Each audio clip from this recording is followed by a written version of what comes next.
afternoon and welcome to Border Report Live. My name is Rudy Mireles and I am your host down here in Harlingen, Texas from the Rio Grande Valley of South Texas. And joining me in just a few moments is our El Paso correspondent Julian Resendez to talk about a multitude of subjects, including our top story for today, which is that the 25% tariffs with Mexico will be remaining in our place. So right off the rip today, we're starting with President Donald Trump announcing that he is once again delaying the new tariffs on Mexico just one day before his August 1st deadline to reach trade deals with not just Mexico, but numerous countries across the globe. Now, Trump says that there will be a 90-day negotiation period starting today as far as what's next for Mexico. Now, he said in a phone conversation with Mexican President Claudia Sheinbaum that it was very successful in that more and more, and that they're getting to know and understand each other as well. Now, Trump says goods from Mexico imported into the U.S. will continue to face a 25% tariff that he has somehow linked to fentanyl trafficking. He says automobiles will also face a 25% tariff still, while copper, aluminum, and steel are taxed at 50%. The president had threatened tariffs of 30% on goods from Mexico. Now, Sheinbaum confirmed her country will not face increased tariffs starting tomorrow. In a statement on X, the social media platform formerly known as Twitter, she said, quote, "We avoided the tariff increase announced for tomorrow, and we got 90 days to build a long-term agreement through dialogue." And I wanted to bring in our El Paso correspondent, Julian Resendez, in on this because, Julian, I know you've been covering a lot of the trade issues and these tariff issues with different companies on both sides of the border. What are folks, for example, in those maquiladoras that you were telling us about last week saying about this kind of thing? Rudy, good to be back. Yeah, just a few minutes ago, I got off the phone with some people from Mexico, some exporters, and there's two things I have to report. One, there's obviously a slight sign of relief that higher tariffs won't be coming. However, this is status quo of a situation that they're not really in agreement with. That's really affecting border industry as far as creating uncertainty, as far as stopping new investment, and just getting everybody still on the table nervous. Yeah, it seems like there's just, if you keep pushing the goalposts further back every time, it really doesn't give these business owners an opportunity to kind of plan on which direction they want to go. Yeah, that's one thing. And the other thing is that's also a level of uncertainty regarding the conditions outside of industry being tied to the pause on these tariffs. And you just mentioned fentanyl. Mm-hmm. So that's a quagmire that the Mexican government is still struggling to answer as far as what Trump wants. In a way, I don't think the country is fully understanding what Mr. Trump wants. He wants, we don't know what's being said behind closed doors, but obviously that's also something that's making people south of the border, the government, kind of nervous. Yeah, it really makes you question, what exactly these business owners can do to stop the trafficking of fentanyl. It's not really their responsibility. It's more of a law enforcement role. Absolutely nothing. They feel they're being held hostage in a situation that's totally outside their hands. All right. Well, thank you so much, Julian, for covering that for us today. We're going to check in with you in just a few minutes again. But next, we wanted to talk about something that's happening not right down here on the border, but it is immigration related, and that's in Iowa.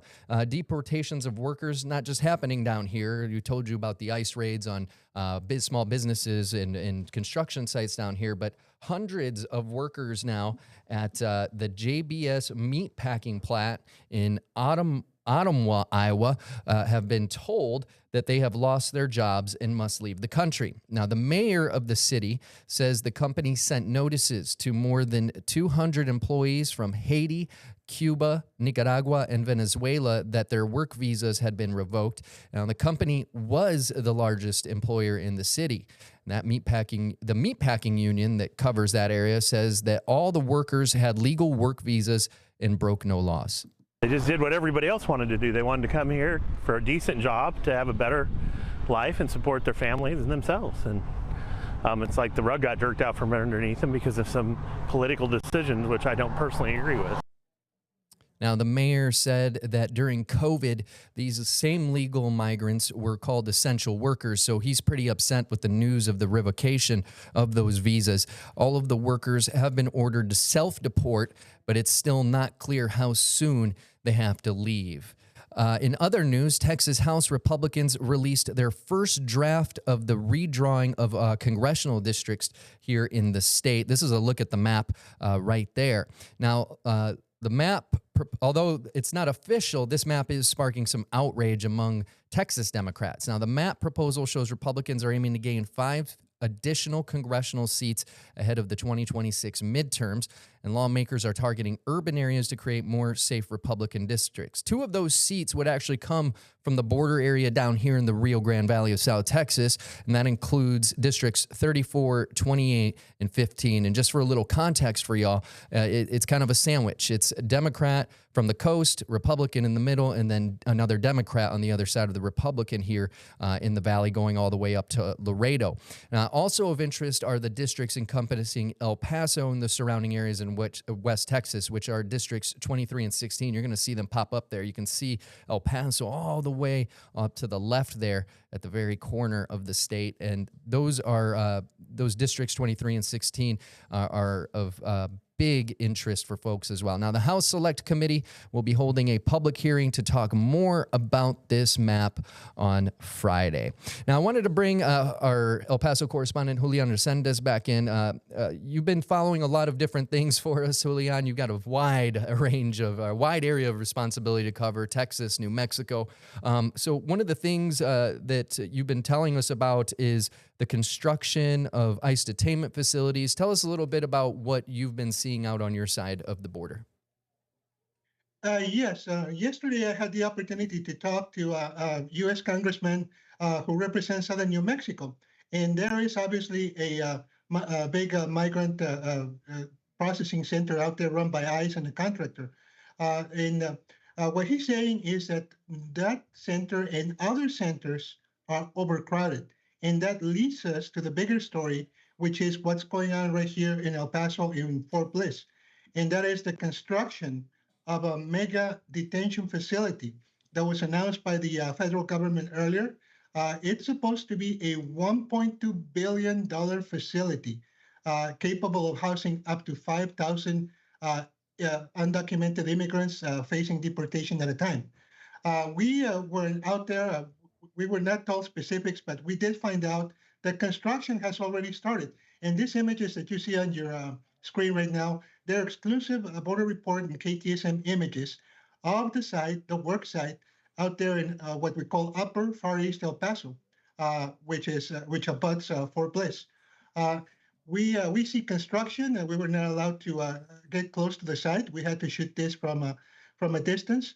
But it's pretty obvious that this facility is already under construction, and I'm being told might even start receiving the first detainees in portions that are already completed in a matter of weeks. Now, why do you need this center here in El Paso? Like I was saying, because other smaller centers all over the country, including a small one here in El Paso, are reaching capacity. And that means that they need a bigger place to house them. Now, this is already, even though it's not complete, it's already drawing a lot of controversy from human rights groups, civil liberties advocates, as well as migrant advocates. And that is because of the nature of this building. It's pretty much, as you can see, consists pretty much of tent structures. And the advocates are saying, well, there's no way to house people for any period of time. So there's controversy about that, but it's also real. And like I said, one thing has to do with the other. The small detention centers are overcrowded, hence the need to build this gigantic facility, which is already taking shape here. Now, you said that they could start receiving migrants soon. Is that something we've seen at other facilities that have been popping up over the last few years? I know Alligator Alcatraz, there's a lot of talk about how things aren't operating from people inside, both employees and detainees. Is that common to kind of open up as soon as you can and start sending people there, or is this kind of a new thing that they're going to try? Well, I see a definite urgency from this administration to get those centers built and to get people into those centers. Now, there's a lot of things that work here. Like I said, the overcrowding in some smaller centers, and also the approval of just massive funding in the so-called One Big Beautiful Bill, not just for detention, but also for the for finding, for pursuing migrants. We just had a case out there in Iowa, I believe that you mentioned. Hmm. Well, we're going to see this all over the country. So it's a sign that what Trump is proposing, he intends to follow through with it. The facilities are going up. There's a rush to get detainees in. So definitely it's something that's coming. And in this, this increase, we had the numbers yesterday. Sandra Sanchez was here, our South Texas correspondent, talking about those numbers. Has there been any word on how soon we could start seeing people coming to these detention centers? And do you know by chance, where are these people coming from? Are they just going to be coming from the local area, or are you going to be getting people from the Rio Grande Valley? At size that big, I would assume, it's not just going to be everyone they catch just up in your area. Yeah, the intelligence I've been able to gather so far points that since it's going to be an incremental occupation of these centers. So obviously they would start number one with centers that are overcrowded, whether those centers are in New Mexico, in El Paso, or in South Texas, somewhere along the border region. Eventually, as people coming from outside of the border, then they're going to obviously step up use of these facilities. So it's going to be a gradual increase, but like you mentioned about Alligator Alcatraz, like I just mentioned about the plans for getting people here in a matter of weeks, there's definitely a rush to get them going. Now, if I'm not mistaken, something that Austin Coker, a professor at Syracuse University and who tracks immigration data, told us yesterday is that the Trump administration has put in a lot of money to bring back those ankle monitors for migrants that are awaiting their court date. This kind of thing sends a mixed signal. No, it kind of provides hope for like, oh, I'm still going to be able to go out there, but also at the same time building these massive detention centers. It's almost kind of like the tariffs in a way. Well, there's another way to look at that. Number one, you want to make sure that people are either going to show up for court or that you know where they are. Mm-hmm. And that's where the monitors come into play. I don't see mixed messages at all. Okay. I think they just want to know where people are so that when they go and it's their turn, they can apprehend them or at least make sure that they go to court. And how much did you say was going into this facility again? What was the financials on that? The documents we have from Washington is that the contract is up to $1.2 billion. And the facility, the construction that I saw, is not, I don't think that's a $1.2 billion facility. But like I said, they're just starting construction. It's going to get bigger as the number of apprehensions in the interior of the country increases. And I say the interior of the country because we're still seeing very slight flow here on the border. It's still happening in El Paso. Mm-hmm. Again, for the 6 or 7 months is the epicenter. Yeah. And that has to do with the cartels. There are some cartels south of El Paso that just don't seem to listen. Yeah, and it's interesting. You're saying El Paso is the epicenter, but I believe those numbers were still much lower than they have been over the several previous years. Yeah, totally, completely. The numbers have just dropped dramatically. They started dropping, in all fairness, when President Biden, back in June of last year, pretty much closed asylum in between ports of entry. Mm. But now, since President Trump came into office, they've diminished incredibly. Now, one of the things that you mentioned was, a driver behind building this new facility is that some of the other facilities across the country are just too packed to handle the amount of people that they're getting.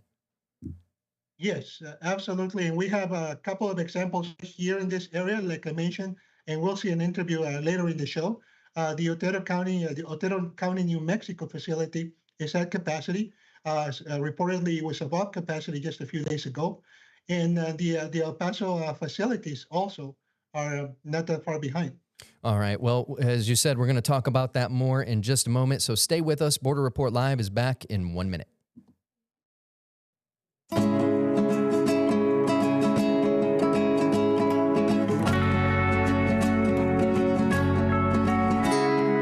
Welcome back to this Thursday edition of Border Report Live. My name is Rudy Mideles, and I'm your host from Harlingen, Texas, here in the Rio Grande Valley of South Texas. Joining me to my left there is our El Paso correspondent, Julian Resendez. Julian, before the break, we started talking a little bit about another detention facility in your area that is one of many of the drivers behind this increase in, this massive mega detention center being built out your way. Tell us a little bit about what's going on. Right. First, let me give you some context. As we said, this is all sparked by the administration's desire to apprehend and process any of the 11 to 20 million undocumented immigrants that we believe are living in this country. So it starts with the apprehensions. Then what happens is the overcrowding. And this overcrowding or capacity brings some concerns among advocates about what conditions these migrants and immigrants are living in those centers. Just a few days ago, we had our El Paso congressperson trying to visit one of those centers, the detention centers, to see what conditions the migrants were in, and she was denied entry. She was told that, well, you should have let us know way in advance. So another congressman, Gabe Vasquez of Southern New Mexico, said, okay, I learned from that. So he followed the procedure. He sought entrance to that facility you see on the screen, which is the Otero County Processing Center, run by ICE and a contractor named MCL. And he was allowed in. He was allowed in yesterday. I was there outside. I was not invited. I was there outside waiting for him. And when he came out, he told me, yeah, they let me in. Yeah, they showed me the facilities, but I did not see a single migrant. They did not let me talk to the migrants. And he says that was crucial to address some concerns that he learned through advocates regarding anything from the food to medical care, and more importantly, access to legal counsel. So he came out and he had a number of things to say. And he also talked about the overcrowding inside. Well, this facility is essentially busting at the seams. They're at full capacity now. They were at over capacity just weeks ago. They're going to continue to receive more detainees from across the country. And when we asked the questions about where these detainees were coming from, we didn't get any clear answers. They said it's overflow from other detention centers across the country. And again, when it comes to access to legal resources, due process, and transparency, when detainees don't even know where they're at, let alone how to contact legal services or advocates to be able to get support and to get help, they can't do it at a facility like this. That's one of the things we saw in here today. The lack of access to advocacy services or legal services is extremely hard in there. Well, this facility is essentially busting at the seams. They're at full capacity.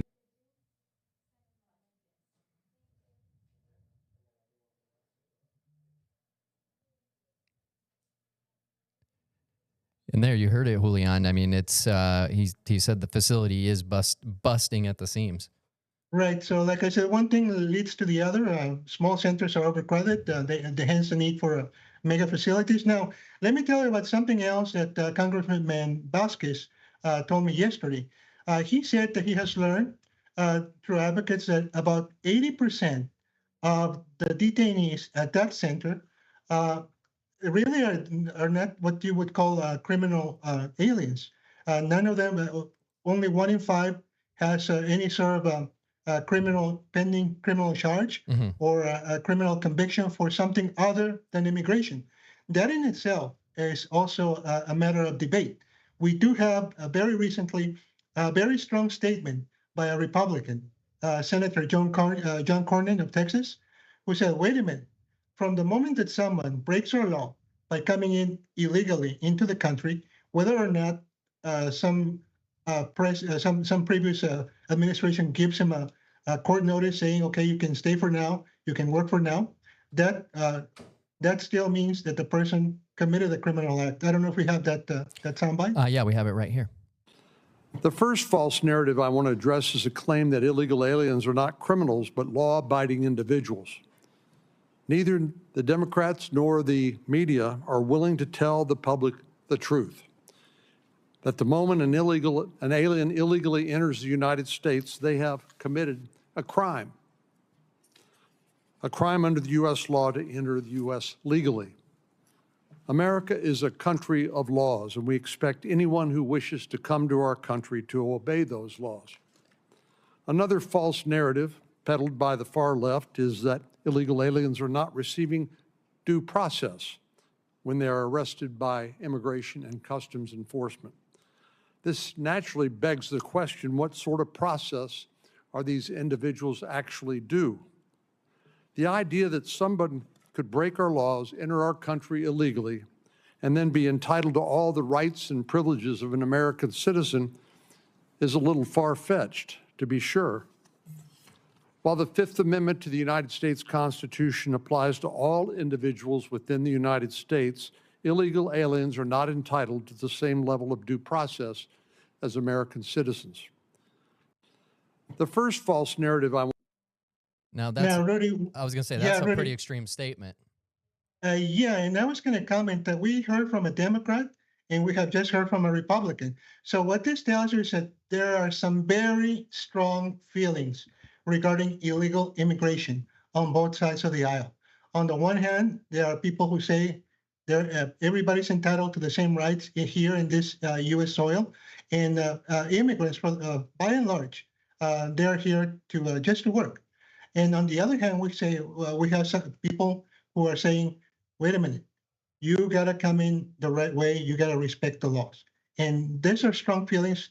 And I'm very often asked by ordinary people, well, why does Senator so-and-so, why does Congressman or Congresswoman so-and-so believe this? And my answer to them is, it's not, I don't think it's an opinion. I think these individuals who represent us, they respond to their constituents. Mm-hmm. So if there's a division among lawmakers, it means there's a division among the American public. Yeah, it's definitely a reflection of, the voters' will in a lot of ways there. But that definitely seems like it would be, a question. Well, I believe it's a question that the Supreme Court has answered in the past. So to hear, a senator saying something like, disagreeing with it's very interesting, but, you never know what could happen next. Now, as one thing that Senator Cornyn mentioned was the amount of criminal illegal migrants that are residing in the U.S. I know yesterday, White House Trump administration border czar Tom Homan actually said in a press conference that it was something like 70 or 80% of all migrants that are detained have some kind of criminal record, but there was never any kind of explanation as to what that criminal record was. I mean, it in a lot of ways could, like what Senator Cornyn was just saying, just the fact that they crossed into the country illegally, that is enough to make them a criminal. Really, you can say that it's always a matter of interpretation. Mm-hmm. And what I've said in previous shows is that sometimes that translates not just from one president or one administration to the other. Sometimes the same president, when he's reelected, changing his tune on immigration. Mm-hmm. We saw that very clearly with President Obama, all the deportations through the Secure Communities program that earned him the nickname of the deporter in chief. And just as he was being reelected, total different narrative.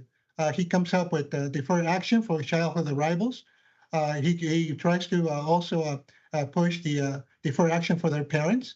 So a totally different tune. So this is something very volatile that always is subject to interpretation and could change at any time. All right. Well, thank you so much for your analysis on all these things, and thank you so much for your coverage of several things today, Julian. Julian Resendez, our El Paso correspondent, joining us. Stay with us. We're going to talk about a story out of Maryland when we come back. Just real quick before we wrap it up. You're watching Border Report Live. We're back in a minute.